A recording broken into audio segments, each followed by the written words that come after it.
Subscribe to our channel by clicking the subscribe button. Click the bell button and enjoy the latest uploads from our channel. Hello दोस्तों, कैसे हो तुम सब। इससे पहले हम लोगों ने इस चैप्टर का यानी नेशनलिज्म इन इंडिया चैप्टर का बहुत सारा क्वेश्चन कर रखा है जो एग्ज़ाम में सीबीएसई बोर्ड, स्टेट बोर्ड्स में आते हैं और जो सबसे इम्पॉर्टेंट है। यही 10-12 क्वेश्चन के अंदर से पक्का इस चैप्टर से एग्ज़ाम में तुम्हारा क्वेश्चन आएगा। तो अगर तुमने ये हमारा प्लेलिस्ट नहीं देखा है तो जाकर देख लेना एक बार। और फिलहाल आज का क्वेश्चन है हमारे पास जो कि स्टेट बोर्ड्स के लिए ज़्यादा इम्पॉर्टेंट है और सीबीएसई का मुझे पता नहीं, मैंने ज़्यादा टाइम देखा नहीं है इसको। तो क्वेश्चन है, Gandhi ji said that the fight for Swaraj is a fight for liberty of speech, liberty of press, freedom of association, give reason। तो ये क्वेश्चन पूछ रहा है कि गांधी जी बोले थे फाइट फॉर स्वराज जो है, मतलब स्वराज के लिए जो फाइट है वो क्या है, fight for liberty of speech. यानी स्वराज के लिए लड़ने का मतलब है लाइबर्टी ऑफ स्पीच पाने के लिए लड़ना, लाइबर्टी ऑफ प्रेस पाने के लिए लड़ना, फ्रीडम ऑफ एसोसिएशन पाने के लिए लड़ना। और इसके रीज़न पूछा, मतलब हम लोग को इसको एक्सप्लेन करना है या फिर इसको रिलेट करना है, जो भी करना है। तो देखो आंसर इसमें सबसे अच्छा आंसर यहीं से मिलता है, तुमको पता होगा क्योंकि पढ़ लो चाहे कहीं से, आंसर लिखना है यहीं से। तो चलो वीडियो को शुरू करते हैं। तो देखो सबसे पहले तुम्हें ऊपर में इस तरह लिख देना है, महात्मा गांधी यूटर्ड, यानी महात्मा गांधी इस वर्ड को बोले थे।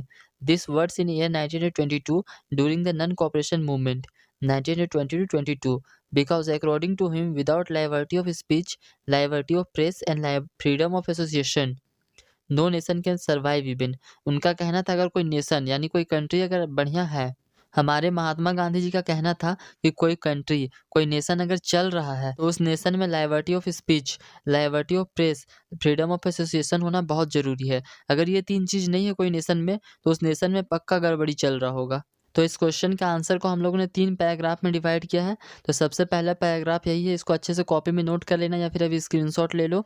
उसके बाद देखते हैं अगला पैराग्राफ। तो देखो अगला पैराग्राफ है, if the country want to get freedom from foreign domination then this liberties were quite important. If there is no liberty of speech, liberty of press, freedom of association, then there is no nationalism. Nationalism require this precautions for its survival. तो देखो ये point कहना क्या चाह रहा है, मान लो India को फिर से किसी देश ने आके गुलाम बना लिया तो तुम क्या कर सकते हो। सबसे पहला उपाय है कि तुम कोई भाषण दो, तुम मस्त संदीप माहेश्वरी बन जाओ और भाषण दो, ये देश हमारा है, जो इस देश में आएगा उसे मार के भगा दिया जाएगा। लेकिन ऐसा भाषण देने के लिए तुम्हारे पास लाइबर्टी ऑफ स्पीच का रहना बहुत जरूरी है। तो अंग्रेजों ने क्या किया था कि लाइबर्टी ऑफ स्पीच को बैन कर दिया था, यानी कि तुम कहीं भी खुले में आके ऐसा भाषण नहीं दे सकते हो। उसके बाद तुम्हारे पास क्या ऑप्शन है कि तुम मस्त पर्चा छपवा दो, जैसे आजकल होता है ना प्रचार करने के लिए यानी एडवर्टाइजमेंट करने के लिए बहुत अच्छा बैनर छपवाते हैं, बहुत ही अच्छा क्या बोलते हैं उसको, पैम्पलेट छपवाते हैं और घर घर में जाके बांटते हैं। तो ये तुम्हारे पास दूसरा उपाय हो गया। लेकिन अंग्रेज सरकार ने जब वो हमें गुलाम बनाए थे तो क्या कर रखा था, इसको भी बैन कर रखा था ओपन लेवल पे। लाइबर्टी ऑफ प्रेस को भी बैन कर दिया था, यानी तुम कहीं पे भी ओपनली पर्चा नहीं बांट सकते हो। और उसके बाद तुम्हारे पास थर्ड ऑप्शन है कि तुम ढेर सारे लोगों को इकट्ठा कर लो और सबको बताओ कि ये जो हमारे पास आके हमें गुलाम बना दिया है ये गलत है, हमारा देश आज़ाद होना चाहिए। लेकिन ऐसा करने के लिए अंग्रेज सरकार ने फ्रीडम ऑफ एसोसिएशन को भी बैन कर रखा था। मतलब अंग्रेज सरकार ने पूरा तैयारी करके रखा था जिससे कि इंडिया में कोई नेशनलिज्म ग्रो ना करे। उसके बाद देखते हैं थर्ड पैराग्राफ। थर्ड पैराग्राफ है, Mahatma Gandhi fully know the fact that as soon as colonial government give freedom for liberty of speech, liberty of press, freedom of association, then particularly at that moment fight for Swaraj become successful.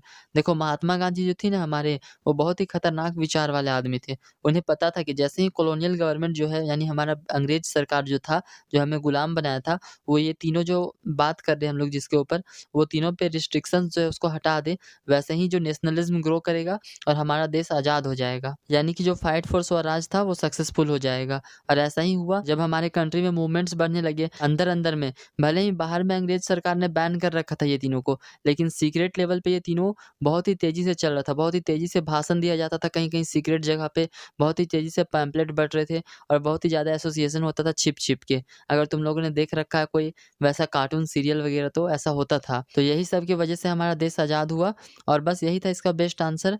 अगर तुम लोगों ने इससे पहले वाला answer और इसके बाद का आंसर नहीं देख रखा है तो जाके प्लेलिस्ट में एक बार विजिट करना और सारा इंपॉर्टेंट क्वेश्चन इससे, मतलब जो प्लेलिस्ट बना रखा है उससे बाहर बहुत रेयर चांस है कि बाहर से क्वेश्चन आएगा। अगर वो सारा क्वेश्चन तुम लोगों ने कर रखा है या फिर कर लोगे तो तुम्हारे एग्ज़ाम में इस चैप्टर से तो पक्का कोई क्वेश्चन नहीं छूटेगा। तो वीडियो को लाइक कर देना, चैनल को सब्सक्राइब कर देना और बाकी मिलते हैं अगले वीडियो में, जल्दी वहाँ पहुँचो।